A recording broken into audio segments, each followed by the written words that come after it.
que le voy a pedir que saque su Biblia, váyase al capítulo 12 de la Epístola a los Hebreos. En nuestra serie ha puesto nuestros ojos y tenemos que continuar.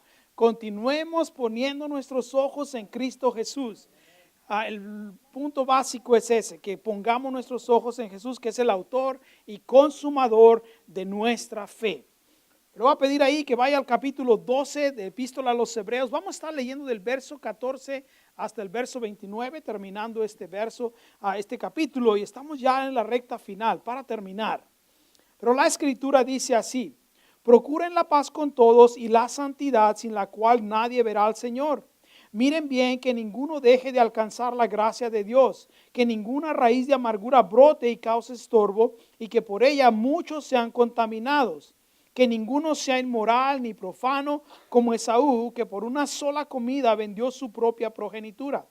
Porque ya saben que fue reprobado, a pesar de que después quería heredar la bendición, porque no halló más ocasión de arrepentimiento, aunque lo buscó con lágrimas. Ustedes no se han acercado al monte que se podía tocar, al fuego encendido, a las tinieblas, a la profunda oscuridad, a la tempestad, al sonido de la trompeta y al estruendo de las palabras que los que la oyeron rogaron que no se les hablara más, porque no podían soportar lo que se mandaba. Si un animal toca el monte, que será apedreado. Y tan terrible era aquel espectáculo que Moisés dijo: estoy aterrado y temblando. Más bien se han acercado al monte Sión, a la ciudad del Dios vivo, a la Jerusalén celestial, a la reunión de miriadas de ángeles, a la asamblea de los primogénitos que están inscritos en los cielos, a Dios el juez de todos, a los espíritus de los justos ya hechos perfectos, a Jesús el mediador del nuevo pacto, y a la sangre rociada que habla mejor que la de Abel. Miren que no rechacen al que habla, porque si no escaparon aquellos que rechazaron al que advertía en la tierra, mucho menos escaparemos nosotros si nos apartamos del que advierte desde los cielos. Su voz estremeció la tierra en aquel entonces, y ahora ha prometido diciendo: todavía una vez más estremeceré no solo la tierra, sino también el cielo.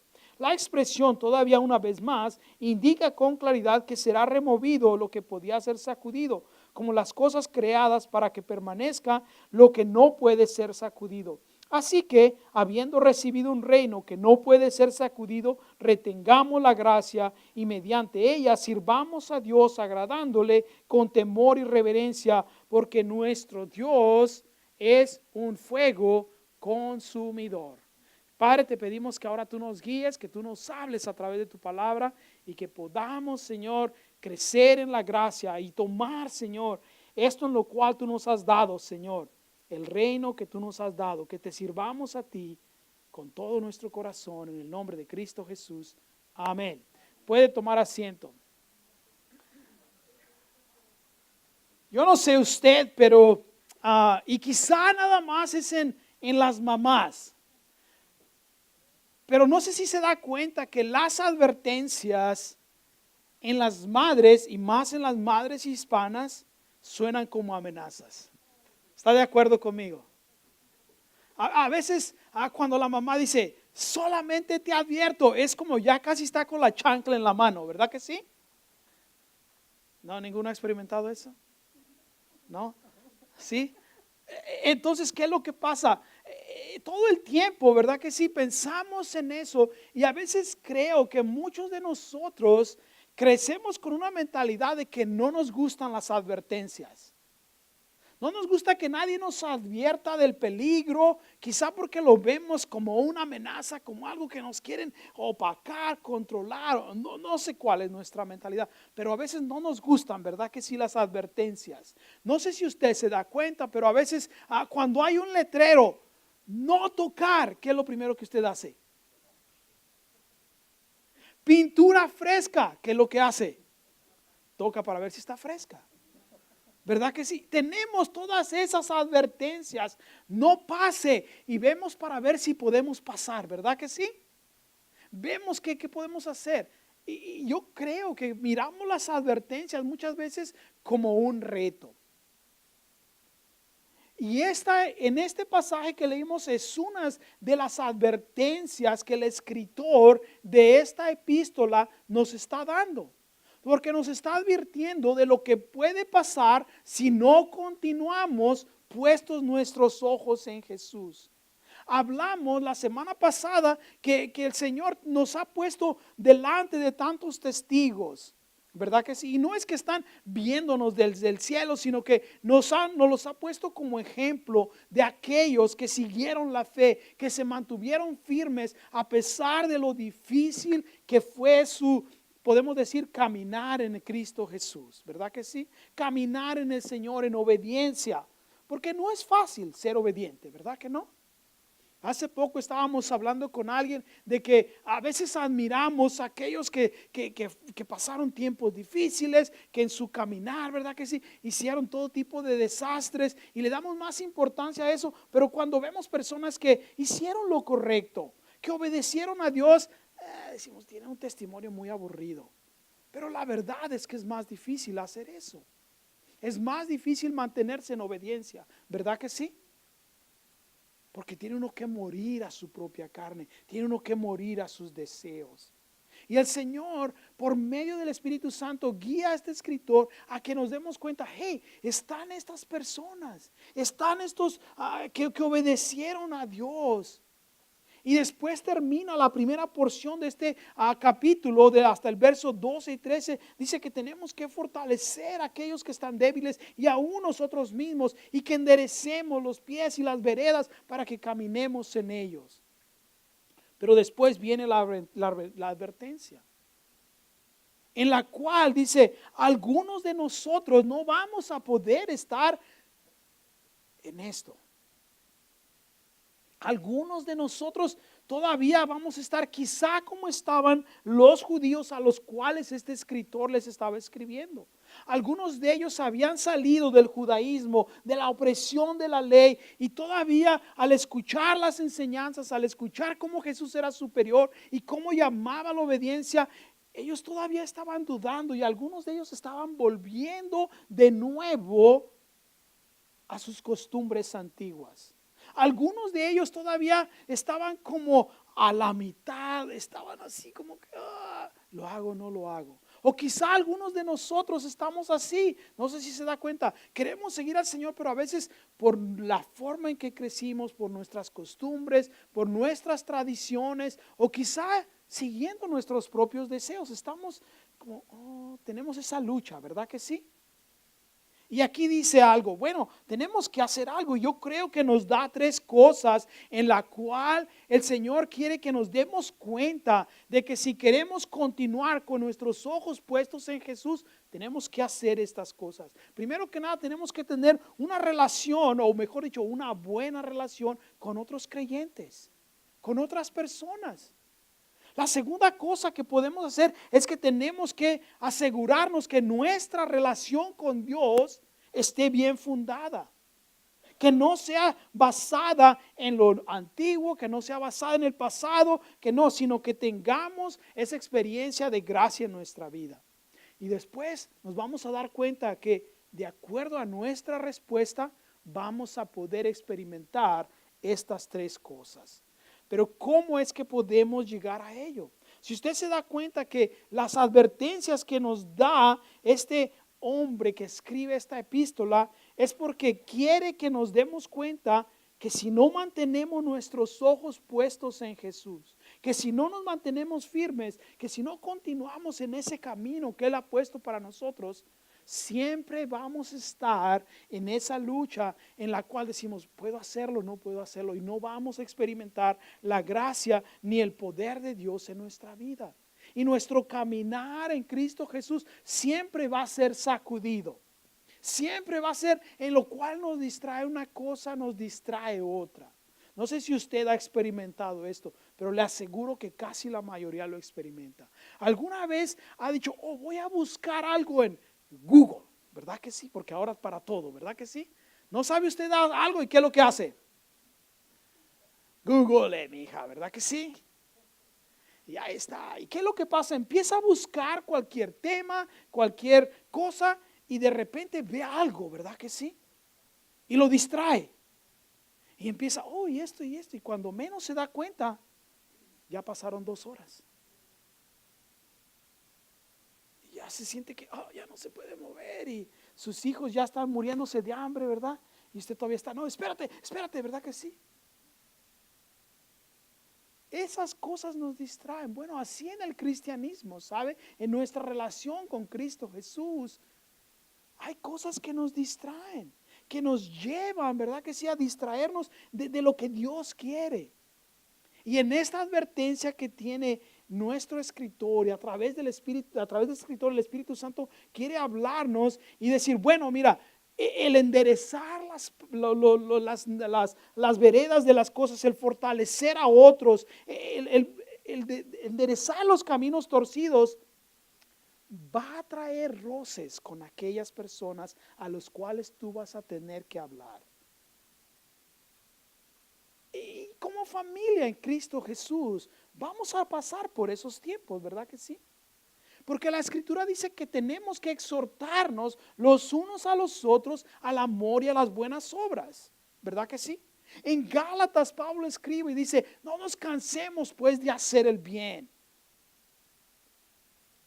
Y provoquémonos a las buenas obras, dice Santiago. Pablo lo escribe en Efesios, siempre hablando de que tenemos que provocarnos, animarnos. En Romanos Pablo lo vuelve a decir, pero también habla de exhortarnos, ¿verdad que sí? Y todo eso habla de enderezar las rodillas, de los caminos torcidos, pero todo eso va a traer roces, todo eso va a traer a veces problemas. ¿Está de acuerdo conmigo? Porque habemos algunos de nosotros que cuando alguien viene y nos dice, ¿sabes qué? Yo creo que estás haciendo mal, o nos quieren exhortar, corregir en algo que estamos haciendo, ¿cuál es nuestra primera reacción? Hablamos de eso. Yo sé que usted piensa igual que yo, cuando vienen y lo quieren corregir. ¿Qué es lo primero que dice? Piensa, ¿y este quién se cree?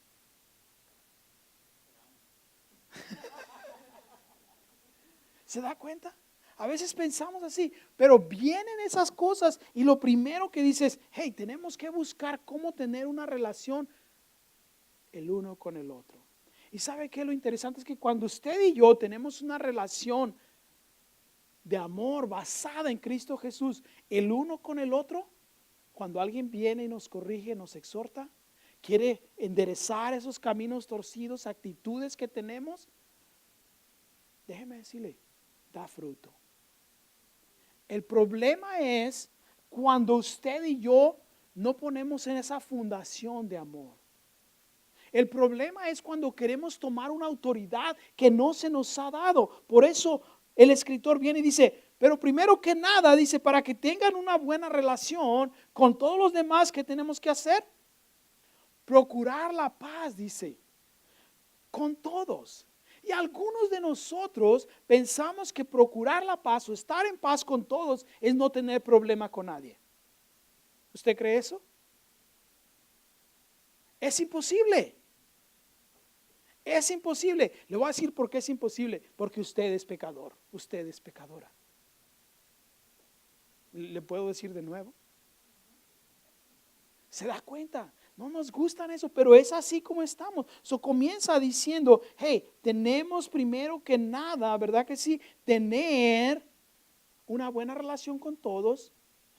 Y dice, procuren la paz con todos. ¿Sabe que esta palabra, procuren, es la misma expresión que se utiliza cuando un animal está buscando a su presa? Cuando, vamos a suponer, un animal de presa huele, ¿verdad que sí? A su presa. No para.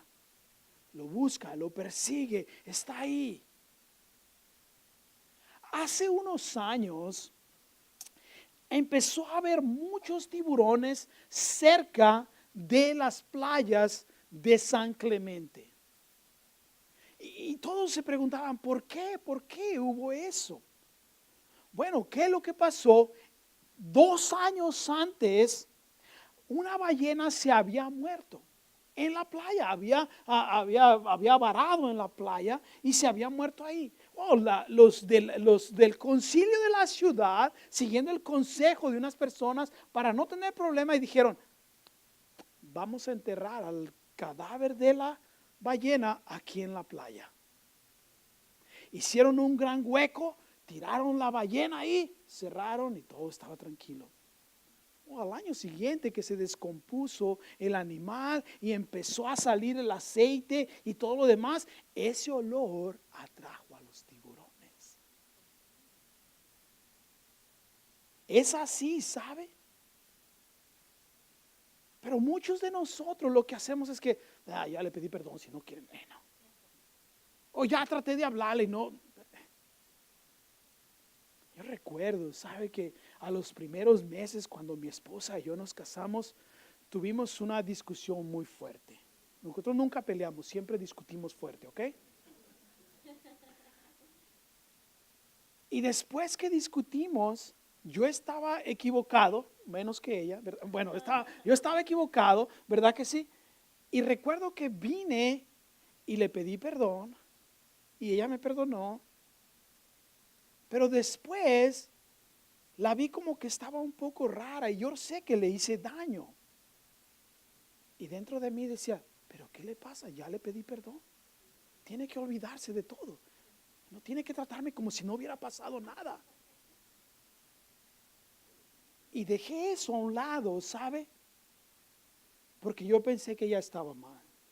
Y muchas veces usted y yo somos así. Pero cuando habla de procurar la paz es continuar. Si no se puede de una manera, ¿qué puede usted hacer para tratar de buscar la paz? De una manera, de otra. Hacerlo.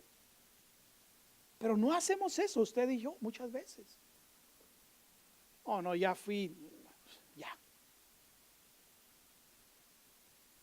No quiere, ya. Es su problema, ¿verdad que sí? ¿Cuántos son de mi club? Los demás son mentirosos, ¿ok? Así somos. Y dice, hey, ustedes tienen que procurar la paz, tienen que estar siempre buscándolo. Y después dentro de esa advertencia nos da el mandato y dice, tenemos que buscar la paz, pero también tenemos que buscar la santidad. Porque sin ella no vamos a ver al Señor, dice. Cuando nosotros vemos eso, sabe que estamos hablando de santidad, no quiere decir que seamos raros. Porque la mayoría de las personas, déjeme decirle, el concepto que tiene de las personas que son santos es que están fuera de onda. ¿Verdad que sí? Incluso nosotros también hemos tomado ese concepto erróneo. O yo soy más santo que tú y vemos a los demás como menos. Y pensamos que somos más maduros y que no. ¿Sabe lo que está diciendo? Es no nada más, sabe que busquemos la paz con los demás, pero que busquemos también en eso que nuestro carácter, nuestra actitud refleje el carácter de Dios. Porque completamente santos, santificados, completamente perfectos, ninguno de nosotros va a poder hacerlo. Yo sé, algunos de ustedes dicen, yo ya casi, ¿verdad que sí? Ya casi no peco. Me han dicho algunas personas, ¿sabe? Yo digo, wow, ahí está el primero. Sí, pero dice, tenemos que buscarlo con ese mismo deseo, ¿sabe? Dejar que sea el Espíritu Santo en que Él sea el que nos muestre. Pero dentro de nuestro deseo, ¿sabe? De buscar eso, es que buscar nuestra relación con Cristo Jesús, en tener paz con todos, en buscar la santidad, pienso que nos lleva, déjeme decirle, algo que pasa en el capítulo 15 que va conectado con esto. Es el experimentar la gracia de Dios. Porque dice, miren bien que ninguno deje de alcanzar la gracia de Dios. Miren bien. Su deseo, mi deseo de tener paz con todos, de buscar la santidad de Dios, que nuestro carácter refleje quién es Dios, es porque queremos que otras personas experimenten la gracia de Dios. Queremos que, o ese tendría que ser nuestro deseo, de que seamos nosotros el vehículo por el cual la gente experimenta la gracia de Dios. Siempre estar al tanto de eso. Aceptar la gracia de Dios para nosotros, ¿sabe? Y algunos dicen, ¿cómo es que lo aceptamos? Bueno, primero que nada, vea, Dios siempre nos previene, ¿sí o no? Dios siempre nos previene. El problema es que a veces usted y yo no escuchamos, o mejor dicho, muchas veces no queremos escuchar. Pero si usted lee la historia del pueblo de Israel, Dios siempre les prevenía qué es lo que iba a pasar, qué es lo que iba a suceder si desobedecían. Y ellos decían, como muchos de nosotros, no, a mí nunca me va a pasar eso. ¿Verdad que sí? Pero Dios previene. Y ese es como podemos experimentar la gracia. Oh, vemos cómo nos previene Dios, aceptamos su perdón, pero también déjeme decirle, el buscar la paz con otros tiene que ver con que usted y yo también demos la gracia. Demos la gracia. Yo me he dado cuenta en mi propia vida, y le digo por mi propia experiencia, en que me gusta experimentar la gracia de Dios. ¿Sí? Cuando yo fallo, cuando yo peco, quiero que sea Dios un Dios de gracia y de misericordia. Y quiero que las personas también sean, ¿verdad que sí? El reflejo de la gracia y del amor de Dios. Oh, pero cuando alguien peca contra mí, yo quiero que sea la justicia de Dios la que trate con ellos. ¿Sí? Porque son mis derechos, porque me ofendieron a mí, porque me hicieron a mí. Entonces, el escritor nos está llevando a que no nada más tomemos de la gracia de Dios para nosotros, pero que también, ¿sabe? La demos a los demás. Y el tener paz con otros requiere que usted y yo muramos a nosotros mismos muchas veces. Y que muramos de manera en la cual alguien nos va a ofender. Y decir, Señor, perdónalos porque no sabe lo que hace.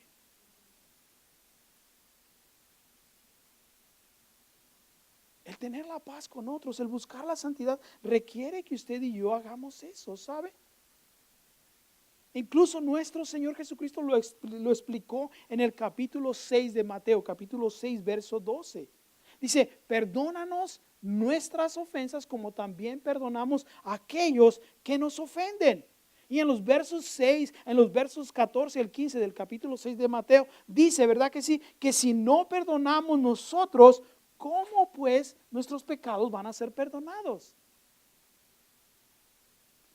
Si nuestro Señor Jesús nos da eso, es porque quiere que experimentemos su gracia, pero que también extendamos la gracia a otros. Que extendamos la gracia de Dios a las demás personas.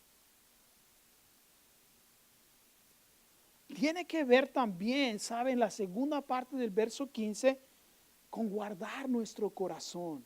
Porque dice, no nada más que ninguno deje de alcanzar la gracia de Dios, dice, y que ninguna raíz de amargura brote y cause estorbo, porque por ella muchos se han contaminado. Si usted se da cuenta, la advertencia que tiene es que si usted no experimenta la gracia de Dios, no da la gracia de Dios y guarda esas cosas en su corazón, dice, hay raíz de amargura. Y esa raíz de amargura contamina el resto de su vida. Todas las áreas de su vida.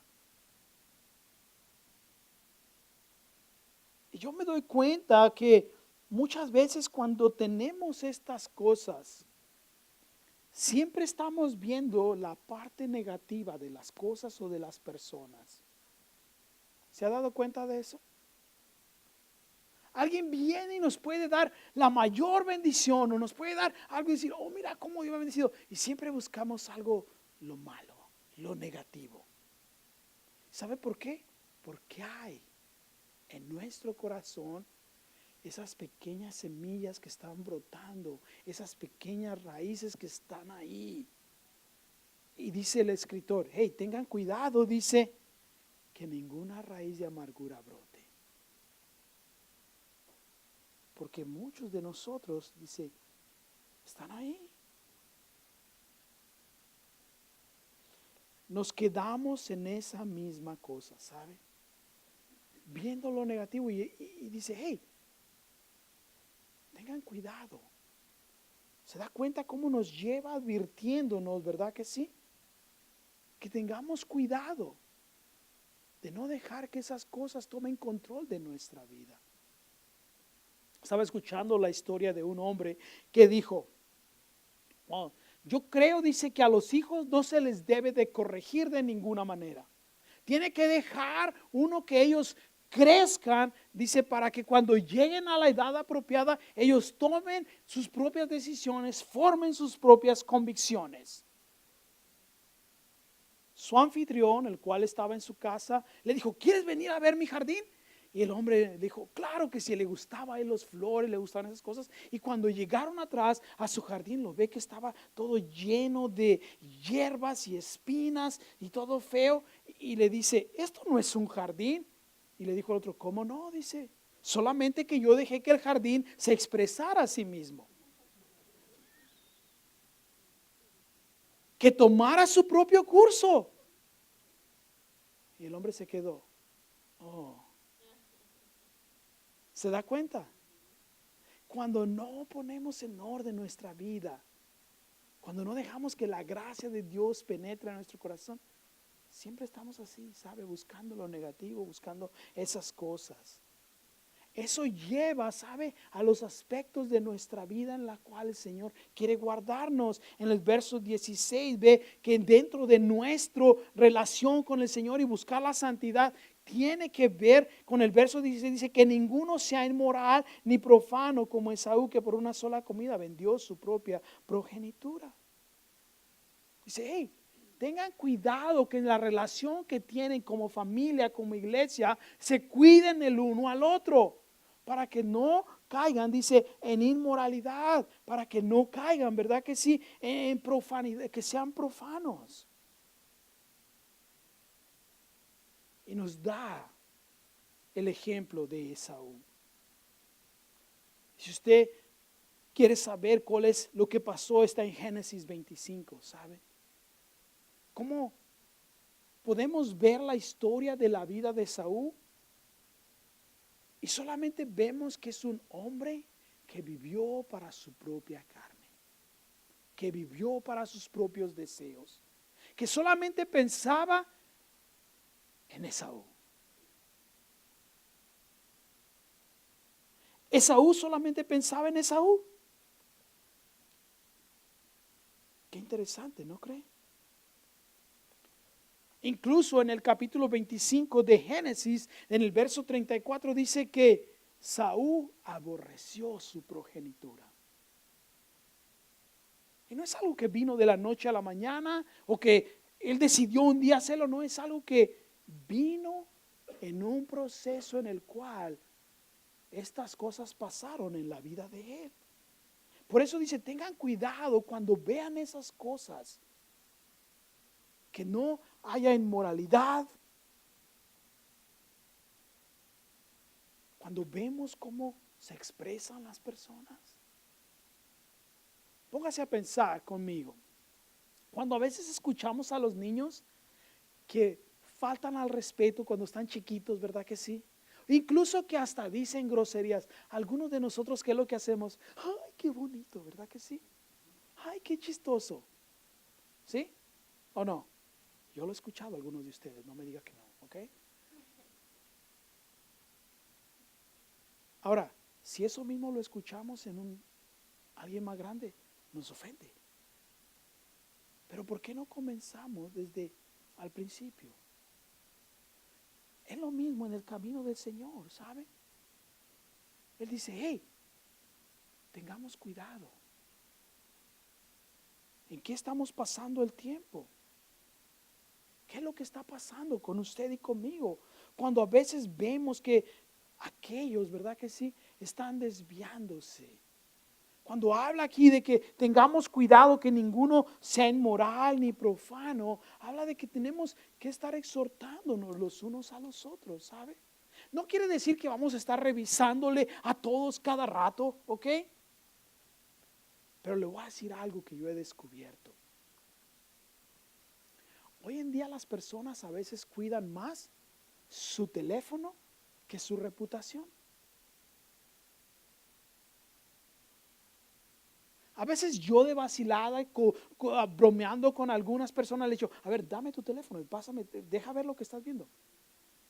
Y algunos nomás se han quedado.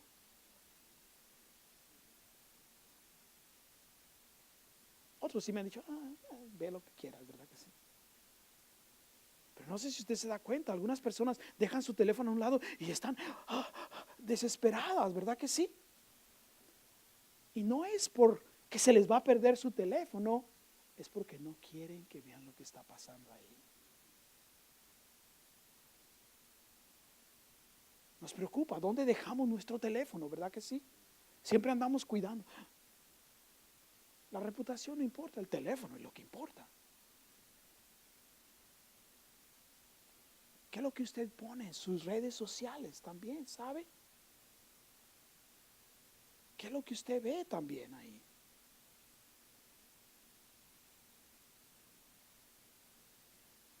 Yo sé, la mayoría de ustedes me han bloqueado, ¿ok? No importa, yo no veo esas cosas, ¿ok? Me llegan notificaciones, ¿cómo se dice? Unfriend, defriend, no sé qué pasa, ¿ok? ¿Y este qué? Digo, ¿qué?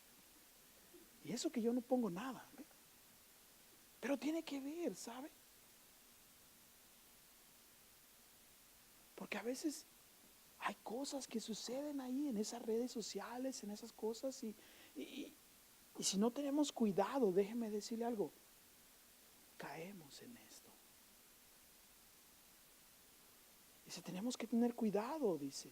Hey, que no caigamos en estas cosas. Entonces, tenemos que tener nuestra relación con Cristo Jesús, ¿sabe? Tiene que ser algo en lo cual, vea cómo lo dice en el verso 25. En el verso 17 dice, porque ya saben que fue reprobado, a pesar de que después, verso 17, perdón, que fue reprobado, sabe que después dice, quería la herencia de la bendición, ¿verdad que sí? Porque no halló ocasión para arrepentimiento. Esaú no quería confrontar las consecuencias. Y algunos de nosotros estamos en la misma situación. No queremos que haya consecuencias por nuestros pecados, por las cosas que hacemos. Por eso el escritor nos previene, dice, déjame decirte algo, ¿sabes cuál es la única manera de no sufrir las consecuencias? Es no hacer las cosas. ¿Verdad que sí? Es como, le voy a decir una cosa que yo vi. Un amigo mío, cuando fui a visitarlo, hace muchos años, estaba en el hospital y fui a visitarlo y se había dado un tiro en la cabeza. Y ya hablando con él, dijo, es que yo no sé cómo pasó. Dice, estábamos jugando y me puse así la pistola en la cabeza y se le salió una bala. Dice, yo no sé por qué me sucedió a mí. Oh, porque estabas jugando con la pistola. ¿Verdad que sí? Y a veces usted y yo actuamos de la misma manera. Ay, no sé por qué me está pasando esto. Porque estaba jugando con el pecado.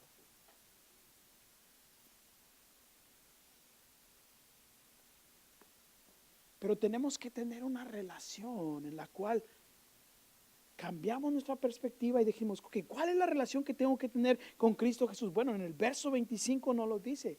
Dice, miren que no rechace al que habla. Porque si no escaparan aquellos que rechazaron al que advertía en la tierra, mucho menos escaparemos nosotros si nos apartamos del que advierte desde los cielos. Yo sé, ya se dieron cuenta que pasé los versos del 18 al 24, ¿verdad que sí? Y no es porque no voy a hablar de ellos, simplemente que sirve como base, ¿sabe? Porque nos da ejemplo de cómo usted y yo podemos cambiar la relación que a veces tenemos errónea con Dios. Dice, hey, ¿cómo podemos cambiarla a ser la correcta?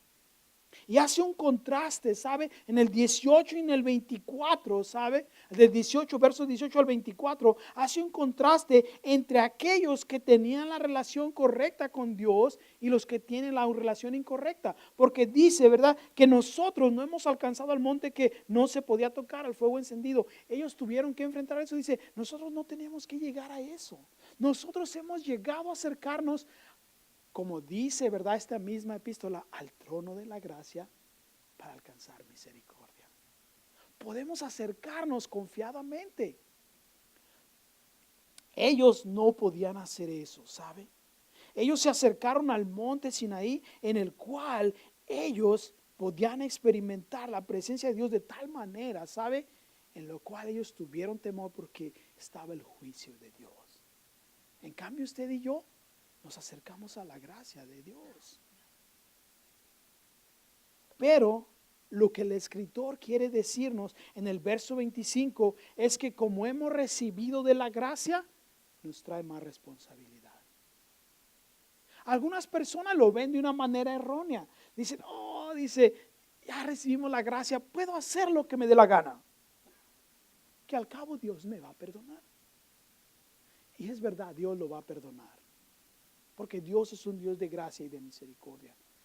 Pero el que usted vive en la gracia, Pablo lo dijo bien claro, no tomemos como libertinaje, ¿sabe? La libertad que tenemos en Cristo Jesús. Y pensemos que podemos hacer lo que nos dé la gana. Al contrario, nos da mayor responsabilidad porque dice, si ellos recibieron consecuencias, usted y yo también las vamos a tener. Usted y yo también vamos a tener que pasar por esas cosas, ¿sabe? En lo cual, ¿qué va a pasar con usted y yo? Entonces dice, ok, ya tenemos eso. ¿Cómo es que podemos entonces responder a esto? Sí, nuestra relación con Cristo Jesús, ¿verdad que sí? Experimentamos la gracia de Dios. El autor nos da estas advertencias y nos dice, hey, miren, que no desechen esto.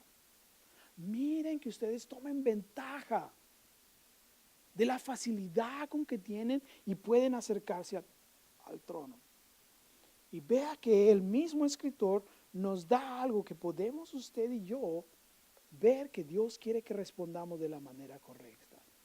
No nada más dice en el verso 27, dice la expresión todavía una vez más, indica con claridad que será renovado lo que puede ser sacudido como las cosas creadas para que permanezca lo que puede ser sacudido. Y luego dice en el verso 28, así que, si ya nos dio la advertencia, ¿verdad? Y dice, entonces ahora, dice, hemos recibido un reino que no puede ser sacudido, retengamos la gracia y mediante ella sirvamos a Dios agradándole con temor y reverencia. Dice, porque ya ustedes vieron el contraste que hay, porque ustedes están libres para poder vivir una vida de gracia, porque ustedes están buscando la paz con todos. Entonces dice, están buscando la santidad, porque ya saben lo que tienen que hacer. Entonces dice, hemos recibido el reino. ¿Qué es lo que vamos a hacer? ¿Cómo lo vamos a responder? ¿Cómo es que usted y yo respondemos? Bueno, dice, primero que nada, dice, comienza animándonos, ¿sabe? A retener la gracia. Retener la gracia habla de ponerlo en práctica constantemente. De que sea algo que no nada más, podemos decirlo, cuando es conveniente, pero es una reacción innata de su cuerpo, de su mente, de su caminar. ¿Alguna vez le han hecho a usted un examen de los reflejos? Cuando va con el doctor y le revisan, ¿verdad que sí, la pierna y le pegan en la rodilla? ¿Qué es lo que usted hace? De manera innata usted lo mueve, ¿verdad que sí? ¿O qué tal cuando usted está volteado y alguien le pica por detrás las costillas? Para muchos la reacción innata es que voltean y, ¿verdad que sí? Le golpean. No tiene control usted de eso. ¿Qué es eso? Eso es una reacción, ¿verdad que sí? Es algo que usted sin pensar hace. Bueno, el escritor está diciendo, esa misma manera, la gracia tiene que obrar en su corazón, tiene que obrar en su vida, tiene que obrar en sus decisiones y en sus acciones. Por eso la tiene que retener, es algo que tiene constantemente que tener en usted. Dice, no nada más la gracia, dice, y mediante a ella sirvamos a Dios. O sea, habla de que esa gracia nos lleve a reverenciar, a adorar a Dios. ¿Cómo es que usted y yo respondemos? Algunos de nosotros nos gusta experimentar la gracia de Dios, pero tal parece que no hay ese, ¿cómo podemos decir? Ese asombro que hay de lo que Dios ha hecho. Nos cuesta. Y yo creo que muchas veces tiene que ver en que no vemos la medida de nuestro pecado y de cómo es que nos libró el Señor. Yo le digo por mi propia vida, a veces no tomo en cuenta, digo, wow, todo lo que Dios hizo conmigo, ¿de dónde me sacó el Señor? Y cuando me he puesto a pensar en eso, digo, Señor, gracias, porque yo creo que realmente estaría muerto sin ti. Y a veces usted y yo no lo vemos de esa manera. Es por eso que a veces no somos esas personas que son agradecidas con el Señor, que nos sorprende la gracia que Dios ha derramado en nuestra vida. Porque la verdad que debería sorprenderle, que Dios lo vio a usted como un gusano, como alguien bien perdido, como alguien que, déjeme decirle, algunos de nosotros, nuestra familia o la sociedad nos había desechado. Y Él nos vio y nos amó. Él nos vio perdidos en nuestros pecados, dice la Escritura, y aún así nos amó.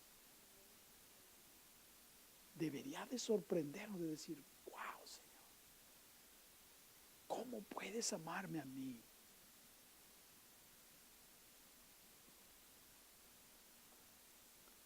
Todo esto viene, ¿sabe? Cuando usted y yo reconocemos la gracia de Dios, la tomamos para nuestra vida y la damos a otros.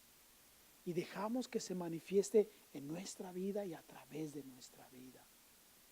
En la cual por medio de esa gracia buscamos el vivir de una manera en la cual agrade al Señor. Y decimos, Señor, enséñame. ¿Cómo es que tengo que vivir? ¿Qué es lo que tengo que hacer? Vea que dice, sirvamos a Él con temor y reverencia. Eso produce gratitud en nuestro corazón. Y termina usando la frase, ¿verdad que sí? Que está en Deuteronomio 4:24, cuando dice que el Señor es un fuego consumidor. Y dice, porque nuestro Dios es un fuego consumidor.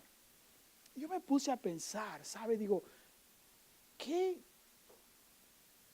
sorprendente podemos decir en cómo termina esta sección. Porque después que nos dice que busquemos la gracia, que experimentemos la gracia, que animemos a otros a agradar a Dios, y luego dice, y Dios es un fuego consumidor. Y me puse a pensar, nos está advirtiendo a alejarnos del pecado y nos dice esto para que aún nos dé más miedo y no pequemos. Pero si estamos hablando de que Dios es un Dios de gracia, déjeme decirle algo. Que yo creo que la razón que el escritor utiliza esta expresión de que Dios es un fuego consumidor no es porque quiere destruirlo, es porque quiere purificarnos. Es porque si Dios llega a consumir su vida, ¿sabe? Lo va a purificar. Me va a purificar a mí y vamos a poder demostrar la gracia que Dios ha derramado en nuestras vidas para otras personas. Y va a consumir sus deseos, y va a consumir sus ambiciones, y va a consumir su personalidad y mi personalidad y mis deseos y mis metas. Y lo que va a quedar es solamente el carácter de Dios en usted y en mí. Porque esa es la meta principal, ¿sabe? Esa es la meta principal de que usted y yo estemos aquí. Algunas personas decimos, ya me quiero ir con el Señor. Yo lo he dicho. Pero póngase a pensar de esta manera para concluir. Cuando el panadero pone el pan en el horno, puede poner diferentes panes a diferentes tiempos, ¿verdad que sí? Y solamente saca los panes ¿cuándo? Cuando ya están listos. Si usted no se ha ido con el Señor, es porque no está listo. Tiene Dios todavía trabajo para usted, en usted y a través de usted. Entonces, si usted no está listo, ¿qué tiene que hacer para estar listo? Quizá usted ha estado viviendo, sabe, para usted mismo, como Esaú. Quizá usted no ha experimentado la gracia total de Dios en su vida y Dios quiere que lo haga. O quizá usted no ha sido un conducto de gracia para otros. Y quizá tiene que empezar hoy día y hacer ese compromiso con el Señor y decir, Señor, no lo he hecho, entonces ayúdame a hacerlo, mi Dios. Vamos a orar. Padre, en el nombre de Jesús, te damos la honra y la gloria porque eres tan bueno con nosotros, porque no hay nadie como tú, Señor, en el cual podamos confiar. Padre, te pido que tú nos ayudes, Señor, a buscar, Señor, no en nuestra propia fuerza, no por nuestros propios deseos, pero porque es agradable a ti, Señor, el experimentar tu gracia. Que las relaciones que tengamos con los demás estén basados en tu amor y tu gracia, en tu misericordia, Señor. Que podamos ver, Señor, el plan y el propósito que tú tienes para nuestra vida como algo en lo cual buscamos, Señor. Padre, ayuda a que nuestra vida esté caracterizada por la gratitud, por el deseo que tenemos de agradarte, porque vemos, Señor, la obra maravillosa que tú has hecho en nosotros y por nosotros. Padre, yo te pido que si hay alguno aquí que no ha experimentado tu gracia de esa manera, Señor, que tú nos toques. Si hay alguno aquí, Señor, que quizá nos damos cuenta y decimos, ¿sabes qué, Señor? No he permitido que tú consumas, Señor, mis metas, mis deseos, lo que yo soy. Padre, que hagan un compromiso, Señor, y que mientras cantamos este canto pueda abrir su corazón y decir, Señor, aquí estoy. Consume, Señor. Consúmeme totalmente. En el nombre de Cristo Jesús.